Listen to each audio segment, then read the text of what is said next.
Well, spring is almost upon us, and that means it's time for spring cleaning and, in the case of RetroBlasting, spring restorations.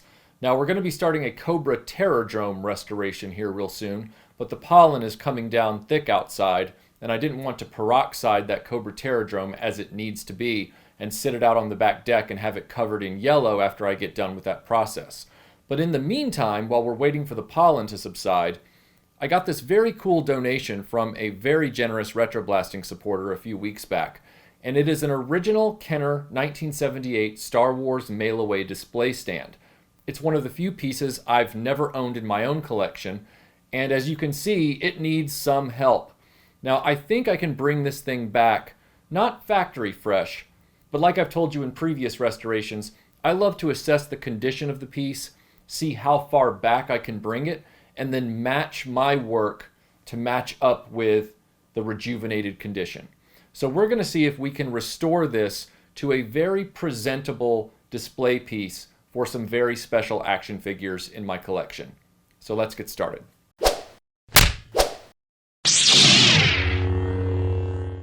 R2-D2, Darth Vader, C-3PO, and other Kenner Star Wars action figures, each sold separately. All right, so this is the 1978 Kenner mail-away display stand.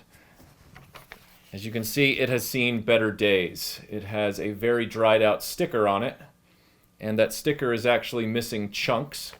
I have one preserved chunk right here in my hands that I've carefully tried to keep intact because I have a plan for this. It is not going to be something that is going to happen in this restoration video, although I will show you the work that I have done on it, because I'm still trying to source the proper sticker paper that I used to use for decals.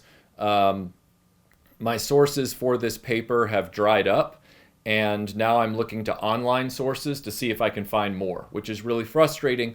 But in the meantime, for the purposes of this video, I will do the work to the sticker. I have another sticker from Zach Paris that will be used as a temporary sticker, but I want to show you why I'm not completely satisfied with that sticker as well. Now, this sticker, not only is it damaged, but it's also completely dried up. I mean, it is flaking apart. So I don't intend to throw it away because of the rarity of the piece itself, but I do want to remove it from the toy so that it won't get damaged further. And then I'm going to preserve it in a plastic bag on a backboard.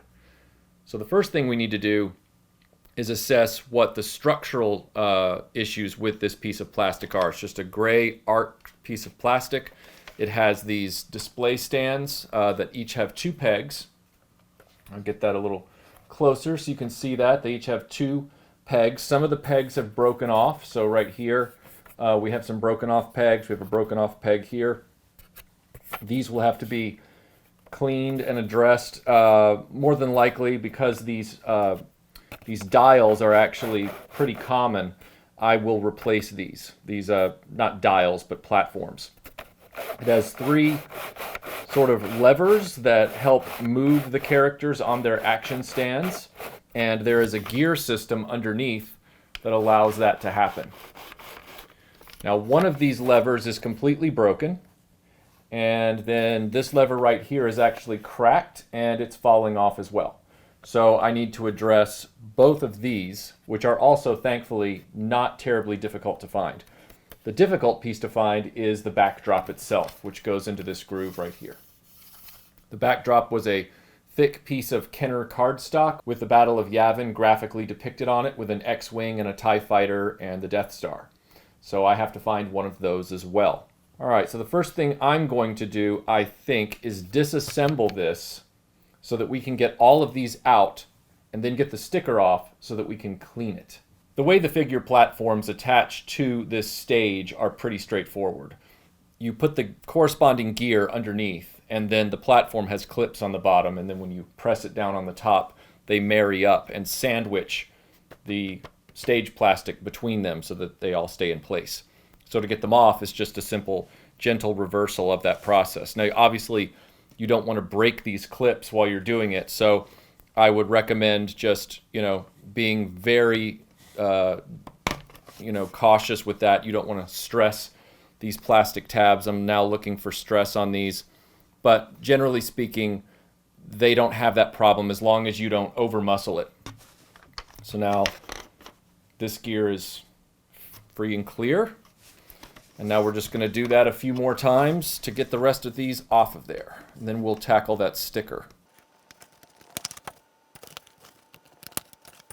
See all this dirt here? This is why I'm taking all these off first, because I don't want any water trapped in between the platforms and the gears after I get done washing it. So it's best to try and get all of these out of here first, so that then you can address the cleaning without worrying about water getting stuck in here.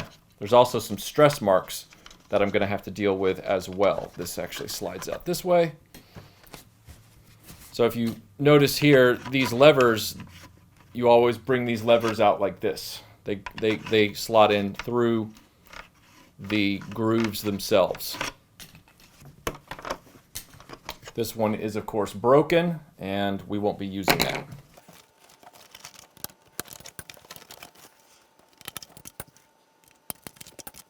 All right, so this is the last one.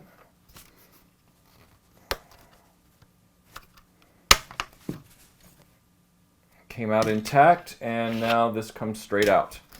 And that is a disassembled display stand.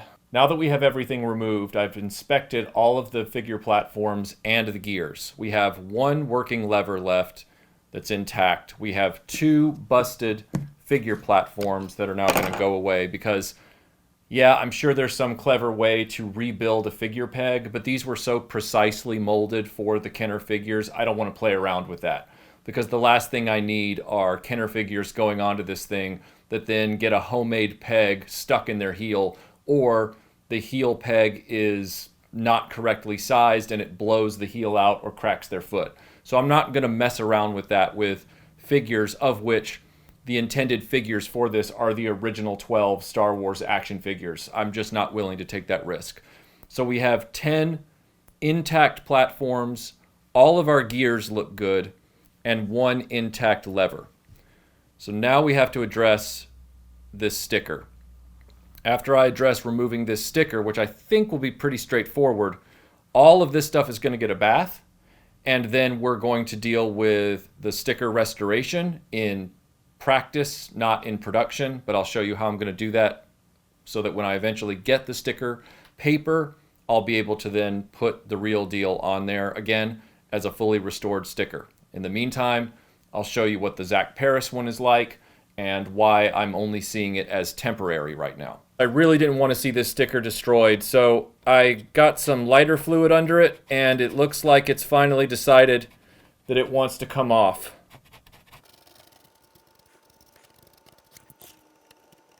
Of course, now this side's being stubborn.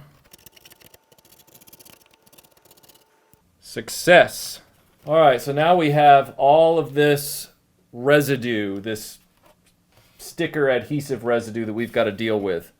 So I'm going to go give this thing a very thorough cleaning. I will be using lighter fluid to try and get the rest of this adhesive off. Very likely it's going to be a discolored plastic after it's done because it's been through hell and back in its lifetime. Well, after about a good 30 minutes, I was able to get these parts cleaned. I used a variety of methods to try and get the sticker residue off of this piece, but as you can see, time has not been kind to it. A lot of this is discoloration from the adhesive that does not seem to want to come off. I considered attempting to use a Novus polish to try and get the rest of this off, but that would have literally been abrading the surface of the plastic, which I did not want to do because this plastic is already compromised as it is. So I thought, well, the replacement sticker that's going to be added to this will cover this right up. And this is a Phoenix Risen from the Ashes project, so I'm just going to live with it. All of the gears and figure stands are cleaned as well. Now, as far as the sort of brown stressed pieces of the plastic, I did attempt to use heat on these, but they're not going to ever look perfect. They're they're too far gone. So I've decided that I'm going to position the levers, when I reinstall the levers, over these corners. And that way, when it's on permanent display, you won't see these brown stains, stress marks. So the next step is to do the sticker. And I do have a sticker from Zach Paris. However, the problem is that the Zach Paris sticker, as you can see here, looks pretty nice. It's all in one piece like the original. But there's a problem. The original sticker has a completely different font size. It's almost as if Zach Paris's sticker didn't use enough bold in the font. Now, I have taken the extra step of scanning this sticker into the computer, and using Photoshop, I have meticulously restored the sticker from the fragments that are left, so that one day I can go back and reprint that sticker exactly as it looks and put it on this piece. The problem is that right now I cannot source large enough sticker paper sheets, of which I'd need something close to legal size, and in a matte finish. The source that I did have for sticker paper was always 8.5 by 11 inches, and that source dried up several years ago. I know there are other options online, but I don't know if they have the proper matte to semi-matte finish that I would need. So it would be trial and error. And since I don't have that on hand right now, and I paid for this Zach Paris sticker to come all the way from Australia, which again, his photos were very clear. It wasn't misadvertised. I knew that this font wasn't exact, but at the time I wasn't sure if I would be able to fully restore the sticker digitally that I had. I wasn't even sure that I'd be able to get it off the platform intact. So I bought this as a backup, and we're going to use this as a temporary backup for the purposes of finishing this for now. But eventually I will have a replica of its actual sticker back on the piece. So I guess the next step will be to get these platforms and gears back in. So this is a very straightforward process. You just have to be sure that the levers, are going in the proper places. So levers for the gears slide in like this, and then you snap the platforms down on top. Now, as I said, we had two platforms, two figure stands with broken pegs, and two broken levers. I have sourced authentic originals for this.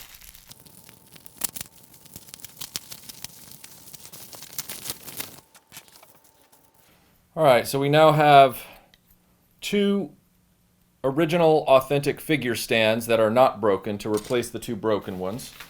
We have two very carefully packed original levers. I don't want to break these getting them out of this tape, so this was very well packed by the seller, so I've got to give him credit for that. I have two extra gears here, and the reason that I got these is simply because I wasn't sure in the removal process if I was going to lose some teeth on the outside of these gears. So these are now spares, but I will, send these back out into the marketplace at some point for another collector. What you want to be careful of is putting any pressure on this handle when you're trying to get anything going with these levers. The handle is what cracks off, so you've really got to watch for that.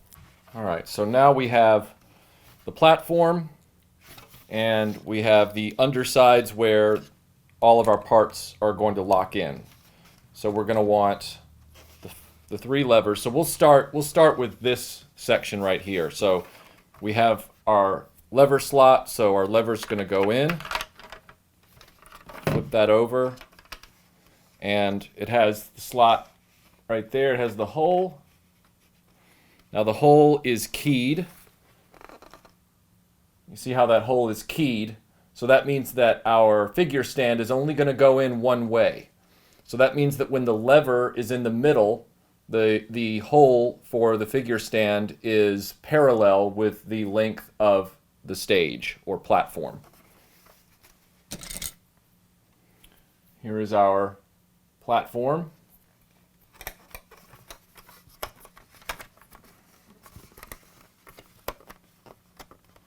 and you just carefully pop that in. Yep. You don't want to break those tabs. Now it's time to put in the gears. Now the gears, unlike the lever, can be put in any configuration. So as you can see here, I can put the gear in with it running parallel, the hole running parallel to the one on the lever. I can turn it and drop it in where the hole for the lever is, you know, in a completely different orientation. But you really don't want to do that because you want the default setting of these levers to be so that all of the characters are facing the same way. You want them all facing, you know, the end of the stage or the front of the stage. Now, obviously, you can spin the characters on the pegs to make that possible. But for my purposes, I want this to look clean on the underside. So I'm going to align all of these gear slots with the lever slot. Also remember that when you're putting the gears in, you have a flat side and you have sort of a ridged side. You want the flat side up against the plastic of the platform. This other side is to face down toward the floor. Now you have two different orientations for the figure stands. So for example, there's a figure stand configuration where if you flip it 90 degrees, the figure will be more left justified or right justified. Now because this figure's in front and this figure is in the back, I made sure that this figure would be more right justified so this figure wouldn't totally block them upon display. I know it's all OCD kind of stuff, but I'm just figuring this thing out. So I want to make sure that, you know, I get maximum impact.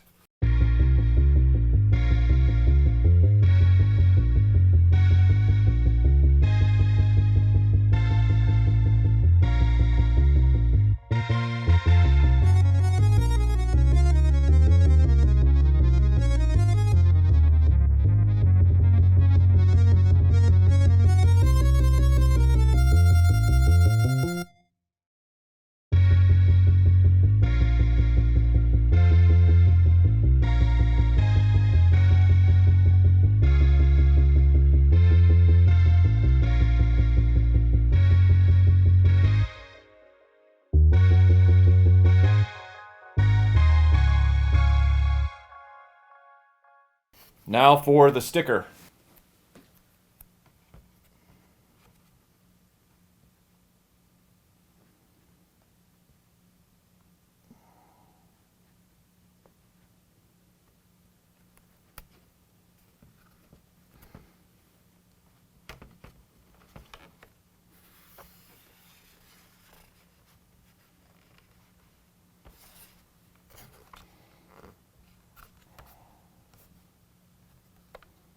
You know, it's a real shame that the Zach Paris sticker has the font issue, because otherwise it is a very, very nice decal, like all of his decals are.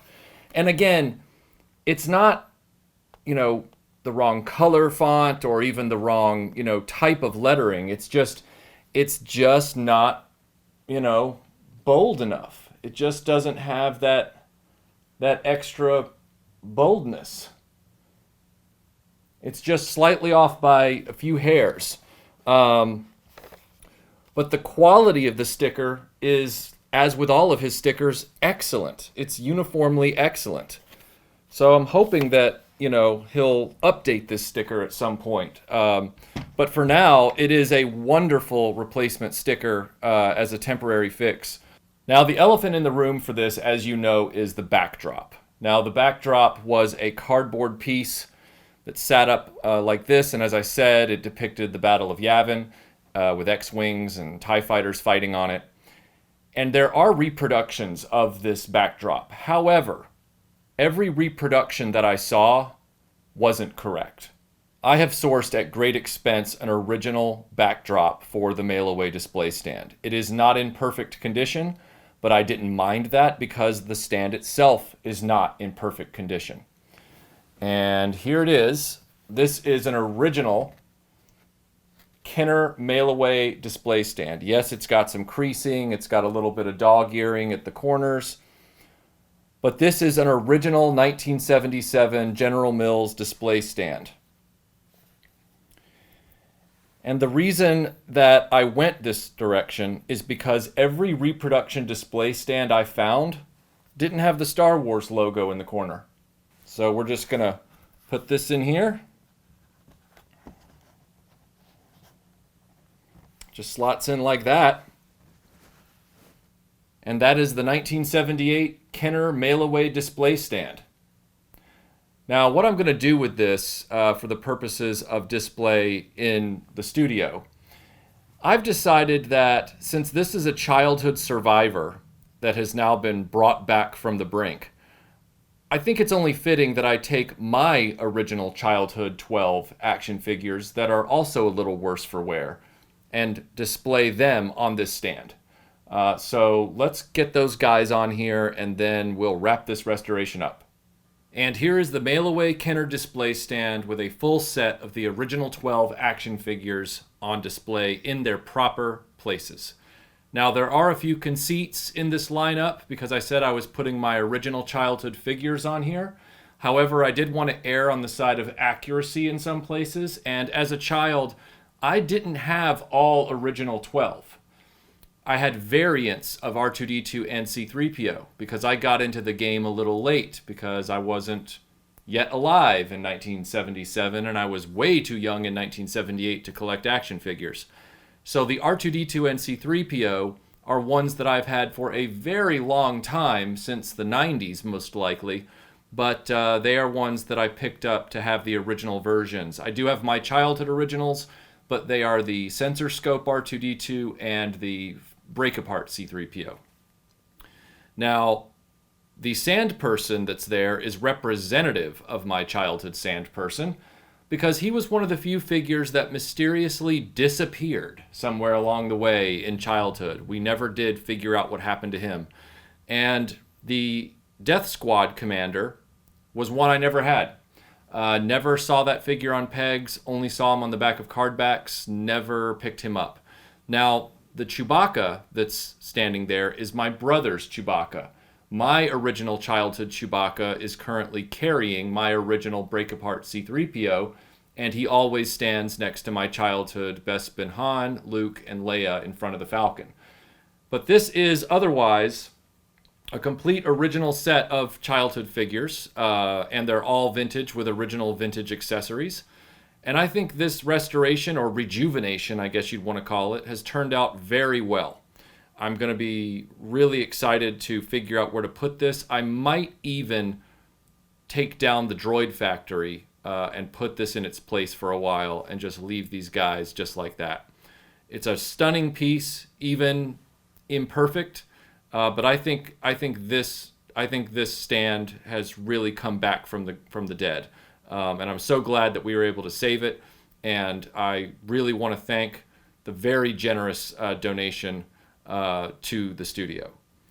So thanks for watching this, guys, and we will see you on the next video. Hope you enjoyed this, everyone. If you want to see more videos about vintage Star Wars toys, you can watch our Star Wars Follies playlist here. And if you just want to see more videos about toy restorations, you can watch our Toy Restorations playlist here. And now I'm going to go figure out where I'm going to put this awesome mail-away display stand.